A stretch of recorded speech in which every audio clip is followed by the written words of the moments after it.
যে গণেশ গোলক বিহারী আদি শ্রীকৃষ্ণের অবতার। কৃষ্ণের অবতার এইরকম একটা তথ্য আছে ব্রহ্মবৈবর্ত পুরাণে। সেই হিসেবে গণেশের ওপরে ওই বিষ্ণুত্বের একটা আরোপ, ওই যে শঙ্খচক্র গদা পদ্মধারী গণেশই তো আমরা এখানে দেখি। বর্ষের অন্য সর্বত্র গণেশ দেখবেন হাতে পাশ অঙ্কুশ, বাঁ হাতে একটা মোদক ধরে আছে, আর ডান হাতে হয় একটা দন্ত ধরে আছেন অথবা আশীর্বাদ করছেন। এইরকম একটা বেসিক স্ট্রাকচারালি এক, কিন্তু হাতের মুদ্রাগুলো কিন্তু আলাদা। আর একটা গণেশ পুজো বাংলাদেশে মানে বঙ্গে প্রচলিত ছিল, যেটাকে বড়দা চতুর্থী বলা হতো, সরস্বতী পুজোর আগের দিন। দেখবেন এখনো কিন্তু ক্যালেন্ডারে সরস্বতী পুজোর আগের দিন বড়দা চতুর্থী লেখা থাকে।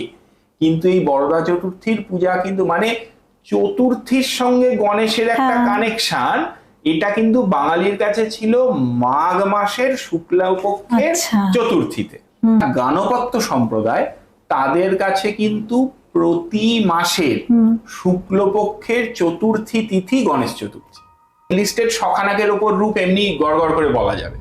কত? শখানেকের ওপর অন্তত। প্রত্যেকের হাতের সংখ্যা আলাদা, হাতের অস্ত্র আলাদা, গায়ের রং আলাদা।